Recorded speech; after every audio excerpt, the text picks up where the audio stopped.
Queridos amigos e amigas, boa tarde.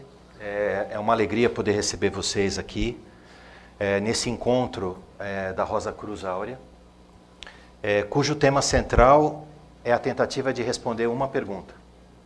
Uma pergunta que tem 3 perguntas por detrás.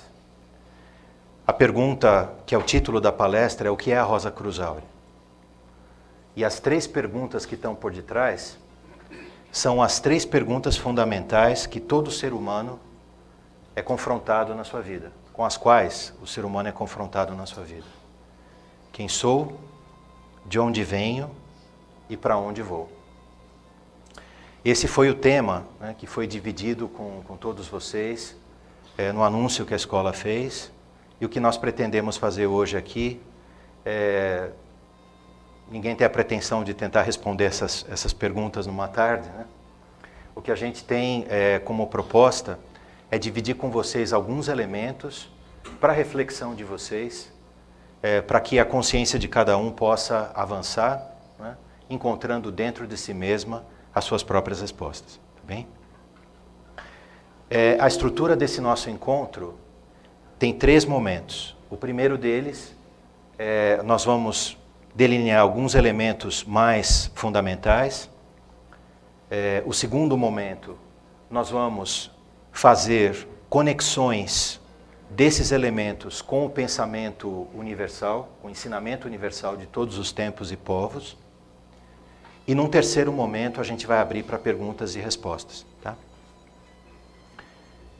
E a qualquer momento, se tiver algum ponto que não ficou muito claro, mesmo que seja durante a exposição, por favor, fiquem absolutamente à vontade de interromper, levantar as mãos, ou a mão, né? E falar, olha, esse ponto aqui não ficou claro. E a gente retorna e retoma. Combinado? Então tá bom. Essa primeira parte dos elementos fundamentais também está dividida em três principais eixos. O primeiro deles é: quais são os fundamentos do ensinamento universal utilizados pela escola da Rosa Cruz Áurea como base fundamental de construção. O segundo momento endereça o nosso estado de vida atual, nossa condição como seres humanos vivendo na nossa época, e é uma reflexão sobre em que estado de vida e de consciência a gente se encontra. E em terceiro, qual é a proposta de transformação do ser humano que é trazida pela escola da Rosa Cruz Áurea? E como isso pode funcionar, como isso pode se transformar em fatores realmente transformadores da nossa vida como seres humanos, homens e mulheres do século XXI. Então, sem mais, nós gostaríamos de aproveitar o tempo e já entrar direto nesse primeiro aspecto, que são os fundamentos da escola.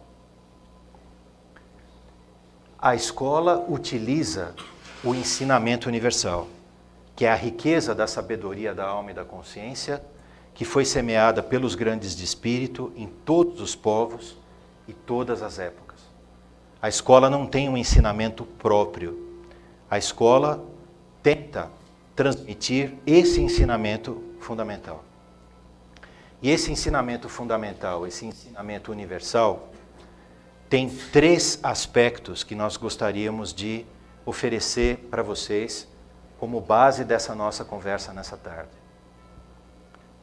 O primeiro deles é que o ser humano é muito mais do que apenas esse corpo visível. Que o ser humano é muito mais do que essa manifestação física e da própria consciência que acompanha essa manifestação física. O ser humano é, antes de mais nada, um universo em miniatura.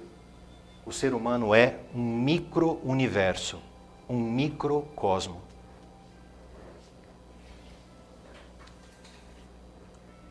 Essa esfera de energia, que é uma esfera invisível e inconsciente para a grande maioria dos seres humanos, é o verdadeiro ser. E nós, de verdade, somos um órgão desse ser. Esse micro-universo é o ser eterno. É ele que reencarna de uma vida para outra para poder aprender e se libertar dos laços que ele criou com a matéria. Esse microcosmo tem dentro de si todas as forças, todos os materiais de construção para revelar, a partir da sua realidade de vida, um novo universo divino. É como se fosse a semente de um cosmo, a semente de um universo. Portanto, essa é a ideia principal. Que o nosso contexto de vida, né, está inserido num contexto muito maior. O segundo fundamento é que no centro exato desse micro-universo existe uma centelha divina individual, semeada no coração desse microcosmo, como um átomo de fogo, um átomo de fogo com a ideia do espírito, portanto, a força mais poderosa do universo. Esse átomo na escola nós chamamos de um átomo centelha do espírito. Essa é a semente divina semeada no coração de cada ser humano, no centro exato do microcosmo. E esses dois elementos é que formam o verdadeiro ser humano, o ser humano original. E nós habitamos dentro da casa desse ser humano original durante o tempo da nossa vida, para que nós possamos descobrir essa realidade de vida, revolucionar a nossa vida e nos integrarmos de novo a ela. Por quê? Porque olhando com muita sobriedade para o nosso próprio estado de vida atual, nós somos, né, obrigados a reconhecer que a nossa realidade de vida é longe da manifestação de uma vida divina. Olhemos para os nossos conflitos, olhemos para os nossos dilemas humanos e individuais, olhemos para a nossa vida com muita sobriedade e nós temos que reconhecer que essa realidade divina, esse microcosmo divino e esse átomo centelha são como que tesouros escondidos dentro do nosso próprio ser. E que, vivendo dessa maneira, é como se nós estivéssemos vivendo uma vida dupla. De um lado, a vida do ser humano como nós conhecemos. Os homens e as mulheres que vivem a sua aventura nesse mundo. E de outro, uma realidade divina que dorme no coração do ser humano e aguarda ser despertada e ser revelada. E é por isso que na escola nós falamos que essas duas realidades de vida, o microcosmo e o átomo centelha, e aqui vai um pedido de ajuda para a imaginação de vocês, né? Complementem todos os outros elementos que não estão manifestados aqui nesse ser humano, por favor, né? E me ajudem com 95% da sua imaginação, né? Então, o plano humano e o plano divino no próprio ser humano são duas realidades que não estão reconciliadas. São duas realidades separadas por um estado de consciência que é o nosso. E é isso que nós damos o nome de duas naturezas, duas ordens de natureza diferentes. E o processo proposto por todas as escolas iniciáticas de todos os tempos, e portanto também pela escola da Rosa Cruz moderna, pela escola da Rosa Cruz Áurea, é a demolição dessa barreira estrutural, a dissolução dos impedimentos fundamentais e a reintegração da consciência humana dentro desse plano superior de vida. Muito bem. Então, esses são os três fundamentos.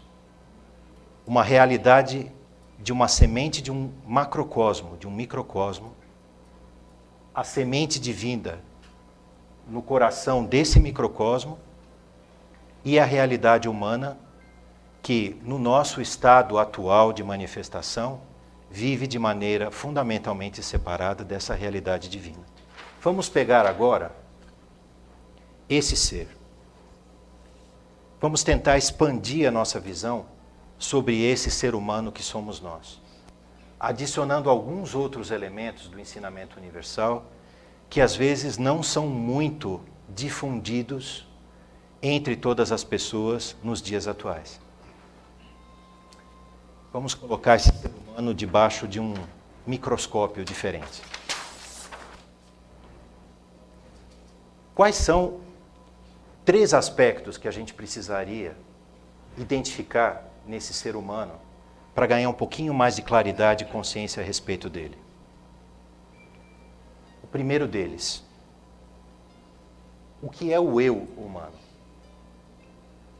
O segundo deles, como funciona a consciência humana?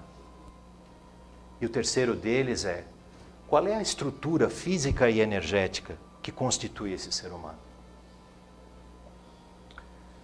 Aquele eu sou, que normalmente se reconhece no espelho do banheiro quando acorda, né?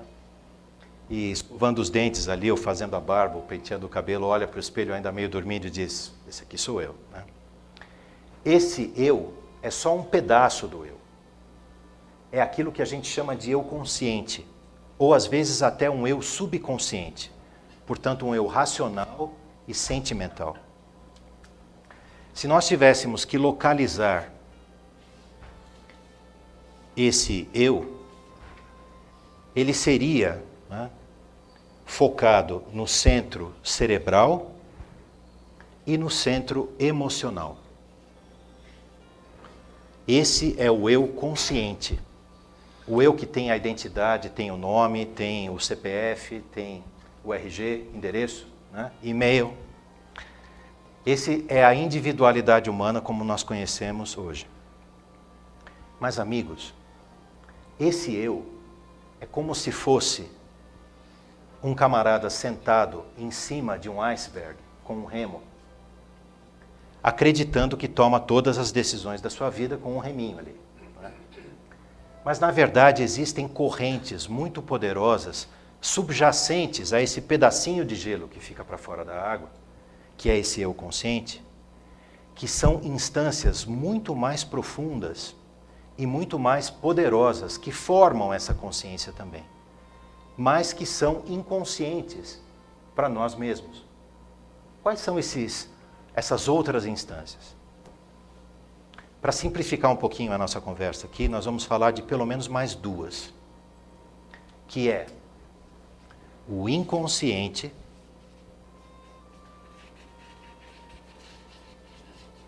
Então aqui a gente falou que é o consciente, certo? O inconsciente que fica concentrado nessa região, para aqueles que já estudaram um pouquinho de esoterismo e sabem que a gente tem os centros energéticos ao longo do corpo e tudo mais, ele corresponde aos 3 chakras de baixo da coluna. O chakra do plexo solar, o sacro e o raiz. E ele é como se fosse um ser enrodilhado ao redor dos nossos órgãos, dos nossos centros energéticos. Esse eu inconsciente, ele representa a herança sanguínea, a herança dos pais, a herança do povo. É aquela realidade biológica e sanguínea subjacente à nossa consciência eu e que determina de maneira direta ou indireta, consciente ou inconsciente, muitos dos comportamentos que nós temos e que assumimos que são nossos. De reações automáticas, que nós assumimos que são nossas reações e escolhas. De pensamentos, de sentimentos e assim por diante.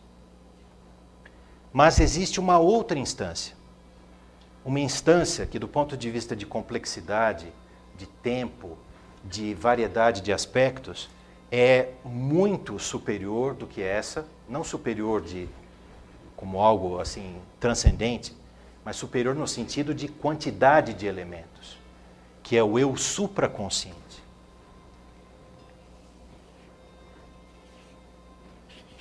Supraconsciente.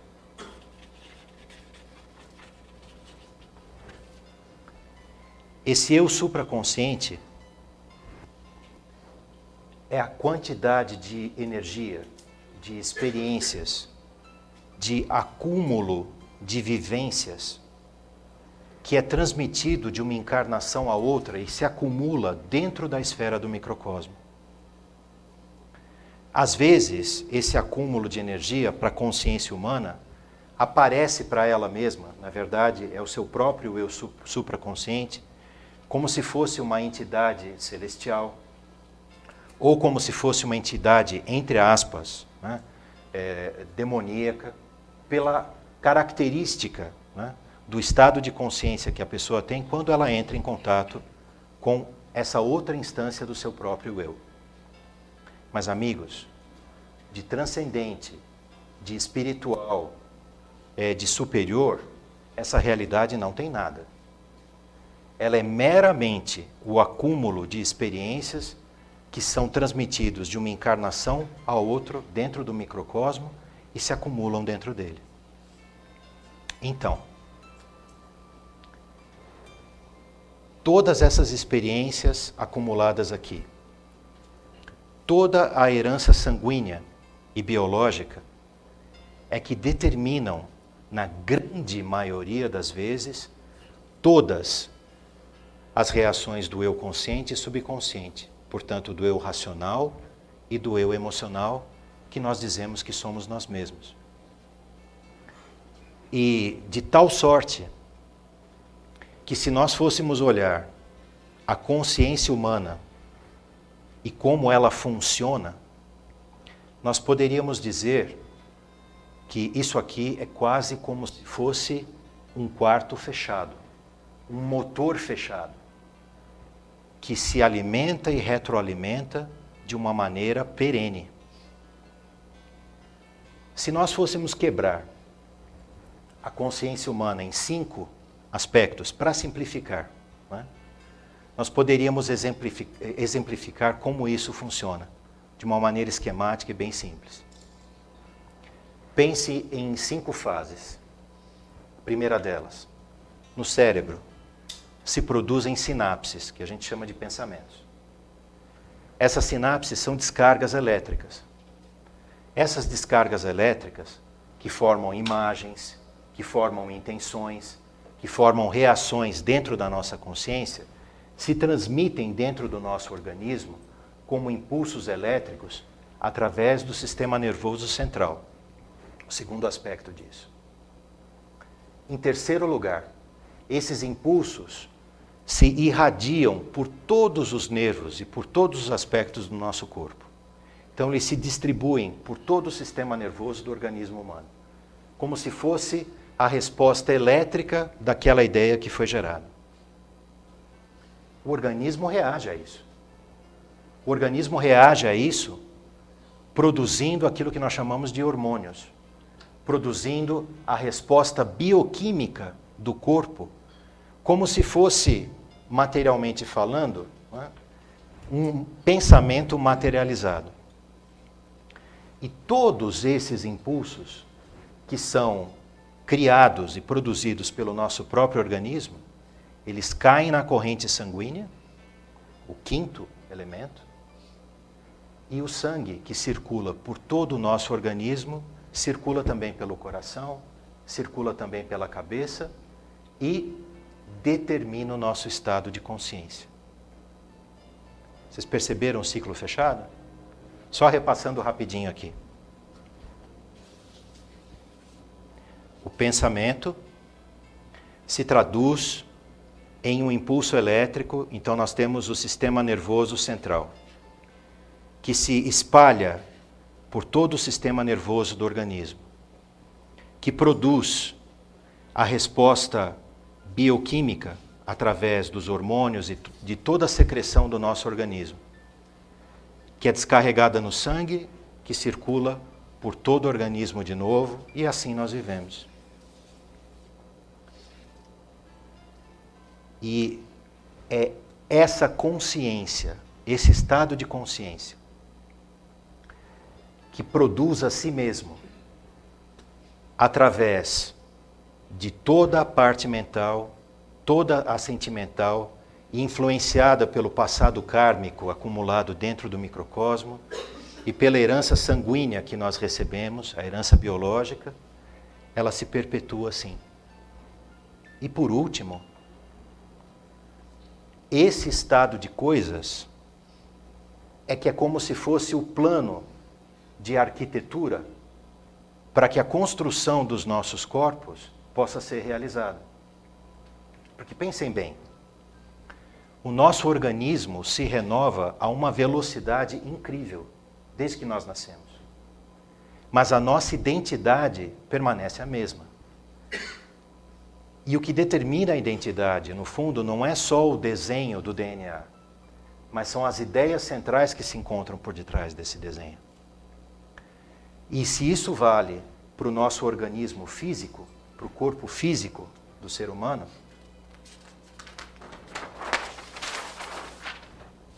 que é, simplificadamente, como a gente já pediu a ajuda de vocês, esse desenho aqui, né?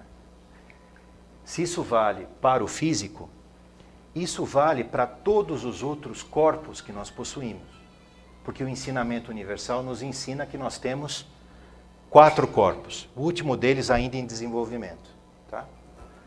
Quais são esses outros corpos que são mantidos por esse ciclo fechado desses 3 eus e por essa consciência que se retroalimenta constantemente? É o físico, como já dissemos. A matriz energética que dá vida para esse físico, que fica ao redor dele, que muitas vezes as pessoas fotografam com esses aparelhos especiais e chamam de aura ou nomes parecidos. É o corpo etérico, que fica quase que colado aqui em volta do corpo físico. Ele também tem camadas diferentes. As pessoas que têm sensibilidade etérica conseguem enxergar o corpo etérico, inclusive sabem qual é o estado de ânimo, o estado de saúde e tudo mais. É um fenômeno natural, amigos. Não tem nada de espetacular isso, né? E esse corpo etérico, ele também é renovado e mantido por esse estado de consciência. O terceiro corpo é o corpo energético, ou o corpo astral. O aspecto mais concreto do mundo astral é a eletricidade.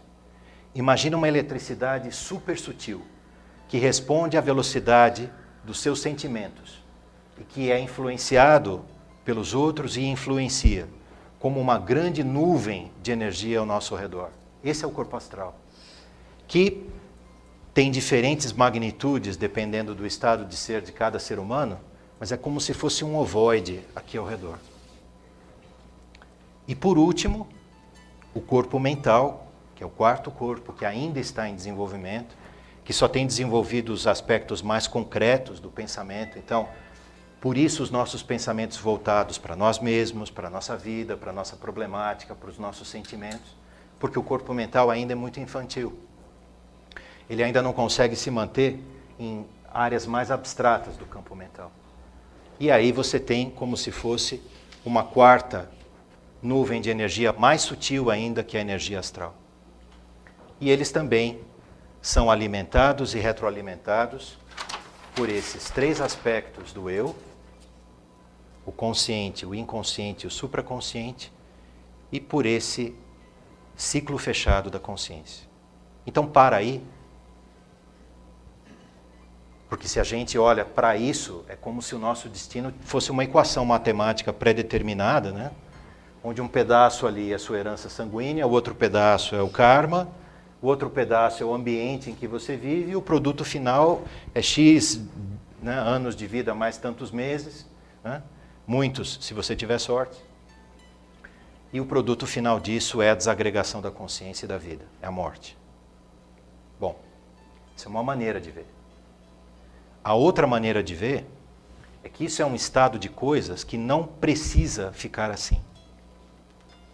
Que existe, de verdade, um caminho que pode ser trilhado pelo ser humano abrindo a possibilidade de uma transformação radical da sua vida. Esse caminho, simbolicamente, foi chamado de iniciação no passado. E não tem nada de misterioso em si mesmo. Porque a verdadeira transformação, ou seja, o verdadeiro início da vida, ele é algo que está acessível aos seres humanos com sua consciência como ela é hoje. Então, que caminho é esse? Que possibilidade de transformação é essa? Nós gostaríamos de apresentar para vocês, como estamos indo de 3 é mais fácil, né? 3 aspectos fundamentais de transformação também. Em primeiro lugar, como nós já vimos, por essa breve, mas um pouco detalhada abordagem sobre o eu, a consciência e tudo mais, não é por essa via, não é desenvolvendo o ser humano com faculdades ocultas, ou poderes ocultos, ou com treino, ou com práticas, ou com qualquer outro elemento que fique nessa base, não é fazendo isso que a possibilidade de transformação do ser humano pode se manifestar. Porque, amigos, amigas, com toda sinceridade, isso aqui poderia até parecer um pouco diferente na superfície, mas na essência seria mais do mesmo. E fazendo mais do mesmo, nós teremos do mesmo ou mais, né? O resultado já vai ser pré-determinado. Então o ponto de partida precisa ser algo completamente diferente. E é aqui que a gente retorna para aqueles elementos iniciais que nós falamos, que não se encontram nessas instâncias, mas que são partes integrantes do ser humano. O primeiro elemento que precisa ser ativado é justamente o princípio divino que se encontra dentro do coração humano, que nós chamamos de átomo centelha do espírito ou de rosa do coração. É essa semente que, através do cansaço, das experiências repetitivas da vida, de uma encarnação do microcosmo para outra, vai se acumulando como se fosse uma exaustão, um cansaço fundamental, um desencanto fundamental em relação à vida. E num determinado momento, como se fosse uma fruta madura, a fruta racha, né? Ela abre. E por essa abertura, né, por essa rachadura, por esse ponto cego no nosso ser, é que entra, né, a força, que é a força universal da vida, que as pessoas chamam de Deus, chamam de Cristo, dão os nomes mais elevados que as consciências delas conseguem atingir. Por essa abertura existe um toque. E a partir do momento em que essa consciência central desperta, esse ser humano nunca mais vai ser o mesmo. Essa consciência é como se fosse uma semente que começou a germinar. E que toda semente que começa a germinar clama por luz, por ar e por alimento. Então, essa semente do verdadeiro ser humano que é tocada e que passa a germinar, clama por espaço, clama por alimento, clama por luz. E clama a quem? A que instância ela clama dentro de nós mesmos? Ela clama a consciência da alma humana. Ela toca o coração e do coração ela se transmite à consciência na cabeça e pede uma resposta. E é a partir desse momento que o ser humano começa a ser incomodado pelas respostas às perguntas fundamentais da vida. É nesse momento que esse ser humano passa a buscar. E busca a resposta para quem sou, de onde venho, para onde vou. Esse ponto fundamental que toca o coração desperta uma nova sentimentalidade, uma nova emotividade, um novo anseio. Esse anseio toca a consciência e pede uma ação. Esse é o motor transformador do centro da consciência humana, que precisa receber espaço, uma possibilidade de trabalho e a dedicação e a energia dessa consciência, para que aconteça algo revolucionário no ser humano. Para que a consciência, que é feita de cabeça,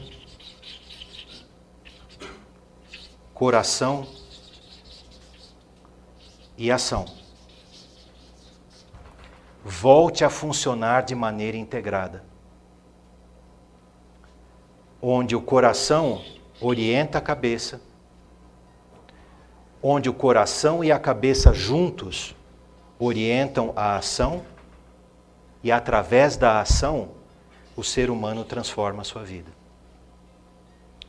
Esse é o verdadeiro renascimento da consciência humana, o renascimento da alma humana, que pode acontecer através do toque no princípio central do coração. E quando esse processo avançou suficientemente para que, como se fossem fios, as linhas de força do nosso ser começassem a funcionar de uma maneira diferente e não mais dentro daquele ciclo fechado e automático do eu, quando o coração e a cabeça orientam a ação e a ação consistentemente responde a esse estímulo, essa consciência que, entre aspas, renasceu, essa alma que renasceu, pode transformar estruturalmente a nossa personalidade quádrupla. E essa transformação começa do topo. A pirâmide humana, que é feita como se fosse a base, né, um quadrado, onde nós temos o aspecto mental, o aspecto emocional ou astral, o aspecto vital ou energético, o corpo vital, né, etérico, e o aspecto físico. Essas 4 bases podem ser transformadas a partir da nova consciência da alma, que recria o corpo mental humano, que transforma e orienta o corpo astral humano, que gera uma nova vida, portanto, um novo corpo etérico, e que preenche de energia essa manifestação exterior enquanto ela durar. Mas a partir do momento em que ela some, ela não vai se desagregar mais. Porque ela passou a ser orientada e dinamizada por uma energia que parte do centro verdadeiro do microcosmo humano. Da rosa do coração, do átomo centelha que desabrochou. E amigos, para concluir essa primeira parte, essa é a ideia fundamental que se encontra atrás do símbolo da escola. O símbolo, a assinatura da escola, portanto, é a sua própria proposta de trabalho materializada ali. E nós gostaríamos de encerrar essa primeira parte recapitulando o que a gente falou nesse formato. Do ponto central do microcosmo, do átomo centelha, a consciência humana, a alma humana é recriada e reequilibrada. O aspecto do coração, da cabeça e da ação formam de novo um triângulo equilátero. E a partir do espírito e da alma é que a forma, o corpo, a personalidade pode ser reconstruído nos seus 4 aspectos: mental, astral, etérico e físico. E quando isso acontece, o que ocorre de fato é que a divisão entre a eternidade e o tempo deixa de existir. e as duas ordens de natureza voltam a se fundir em uma ordem só. Porque todo ser humano, a alma humana, a manifestação humana, foi transformada dentro do microcosmo e reconstruída a partir do princípio espiritual. E é assim que esse ser rompe a barreira do tempo e volta a fazer parte do círculo da eternidade. Esse é o símbolo da escola, não é à toa. É o símbolo com um propósito. O propósito é que a possibilidade de transformação é concreta, não no passado ou num futuro distante, mas é concreta aqui, é concreta agora, para o ser humano, para o homem e mulher modernos, da maneira em que eles se encontram. Isso conclui a nossa primeira parte. Nós vamos agora para a segunda parte, que são essas conexões vistas a partir do pensamento universal que foi semeado em todos os tempos, em todos os povos e que pertence a toda a humanidade. Obrigado.